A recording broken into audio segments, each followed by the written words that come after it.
हर हर गंगे जय मां गंगे। विश्व प्रसिद्ध जगन्नाथ का रतन भंडार एक बार फिर से खोले जाने की तैयारी की जा रही है। इस पर बात करने के लिए हमारे साथ मौजूद है अखिल भारतीय अखाड़ा परिषद के अध्यक्ष श्री महंत रविंद्र पुरी जी महाराज। बहुत बहुत स्वागत है गुरु जी आपका तिलक पत्रिका पे। एक बार फिर से अब जगन्नाथ मंदिर का रतन भंडार खोला जाना है और ये आजादी के बाद अब तीसरी बार है ऐसा होगा, क्या कहना है आपको इस पर? भारत के मुख्य 4 धाम हैं। आदि जगत गुरु शंकराचार्य भगवान ने चारों दिशाओं में 4 मठों की स्थापना की थी, जिसमें एक पीठ जो है वो जगन्नाथपुरी है, तो भगवान कृष्ण, बलभद्र और सुभद्रा का मंदिर है। और इसका जो रतन भंडार है वो आजादी के बाद में दूसरी बार खोला जा रहा है। एक बार सन 1985 में इसका थोड़ा प्रयास हुआ था। 1978 में पूर्ण रूपेण इसे खोला गया था। तो बहुत से भक्तों को शंका थी इसमें, उस समय के बहुत से लोग देवलोक हो गए हैं, तो कुछ भक्तों के द्वारा शंका के द्वारा समाधान कैसे हो, इसके लिए कुछ याचिकाएं माननीय हाईकोर्ट में लगाई गई थी। और आज माननीय हाईकोर्ट ने यह आदेश दिया है, उड़ीसा जो राज्य है हमारा पूर्व में, तो उसके न्यायालय के आदेश के अनुसार एक कमेटी गठित की गई है।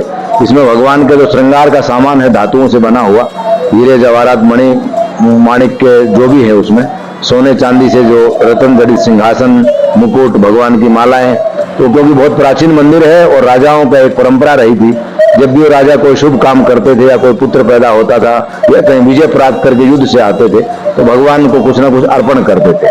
तो इस प्रकार का एक बहुत प्राचीन संग्रह है और मुझे आशा है कि भक्तों की जो भावनाएं हैं, माननीय उच्च न्यायालय के निर्देशन में एक बड़ी कमेटी गठित हुआ है। ईमानदारी और पारदर्शिता से भगवान के सारे रतन भंडार का विधिवत वीडियोग्राफी होना चाहिए, उसकी काउंटिंग होनी चाहिए। और ऐसा भी सुनने में आ रहा है कि जहाँ रतन भंडार स्थित है वहाँ कुछ मकान जो है पुराना है वो कहीं डैमेज हो रहा है, तो एक नई व्यवस्था करनी चाहिए ताकि वो सुरक्षित हो। और आजकल क्योंकि भारत में एक लोकतांत्रिक व्यवस्था है, पारदर्शिता, पवित्रता होनी चाहिए। भारत के प्राचीन मंदिरों के जो परंपरा है उसमें जगन्नाथपुरी जी का अपने आप में एक स्थान है, वो एक हमारा चौथा धाम है। तो आपके इस चैनल के माध्यम से मैं उड़ीसा सरकार को भी और माननीय उच्च न्यायालय को भी बहुत बहुत आभार व्यक्त करता हूँ और खुशी जाहिर करता हूँ कि भगवान जगन्नाथ जी का जो सुरक्षित रतन भंडार है वो आगे भी सुरक्षित रहेगा। गुरु जी, इतना रतन भंडार हमारे मठ मंदिरों में है, आखिरकार इन चीजों का भविष्य में हम कैसे उपयोग कर सकते हैं जिससे हमारी धार्मिक आस्था भी बनी रहे और लोगों को भी इसका फायदा मिल सके?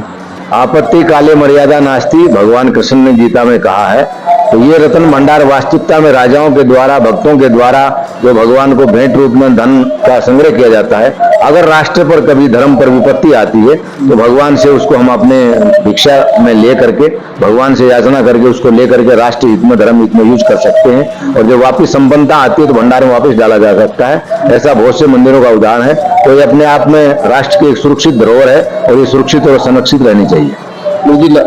कई ऐसे और मंदिर भी है जिसमें काफी रत्न भंडार भरे हैं, तो क्या लगातार ऐसे मंदिरों की भी व्यवस्था होनी चाहिए? क्योंकि बहुत से मंदिर जो भारत में इस प्रकार, जैसे मुख्य मंदिर है पद्मनाभ जी का केरला में, तो त्रावणकोर महाराज का एक ट्रस्ट है, तो वहाँ की जो कम्युनिस्ट सरकार थी उसने प्रयास किया था उसको अपने अधिग्रहण किया, लेकिन वो हम लोगों ने सबने प्रयास किया और हम लोग उत्तर भारत के लोगों ने भी साथ दिया। सुब्रमण्यम स्वामी जी और अश्विनी उपाध्याय हमारे जो वकील थे सुप्रीम कोर्ट में, हम लोगों ने केस डाला और सुप्रीम कोर्ट ने पुनः आदेश दिया कि भगवान की जो ट्रस्ट प्राचीन काल से चली आ रही व्यवस्था वही रहेगी और राज्य सरकार का इसमें कोई हस्तक्षेप नहीं होगा, इसलिए वो सारा सुरक्षित है। तो सबसे ज्यादा अगर स्वर्ण भंडार है जिसका सुप्रीम कोर्ट की कमेटी के द्वारा एक बार उसको खोल करके उसका गिनती हुआ है, वह सुरक्षित है। इसी प्रकार मुझे आशा है अन्य किसी देवस्थान, धर्मस्थान में अगर कोई परिस्थिति ऐसी आती है तो राज्य सरकार की व्यवस्था के साथ में भारत में न्यायालयों के ऊपर आज भी जनता का विश्वास है, जिसमें एक ऐसी विश्वास की परिधि में ये सारी चीजें घटित हो रही हैं। और आशा है भगवान जगन्नाथ जी का जो आशीर्वाद है उड़ीसा राज्य पर भी और भारत पर भी हमेशा बना रहेगा। बिल्कुल, जिस तरह से अखिल भारतीय अखाड़ा परिषद के अध्यक्ष श्री महंत रविंद्र पुरी जी महाराज द्वारा कहा गया है, जो ये रतन भंडार खोला जा रहा है, ये कहीं ना कहीं एक अच्छी पहल है और इस रतन भंडार के खोले जाने से अन्य मंदिरों में भी एक नई परंपरा शुरू होगी। इस रतन भंडार से लोगों के लिए काफी कार्य किए जा सकते हैं। देश के पहले धार्मिक न्यूज चैनल तिलक पत्रिका के लिए कैमरा पर्सन विशाल के साथ हरिद्वार से मैं आशुष।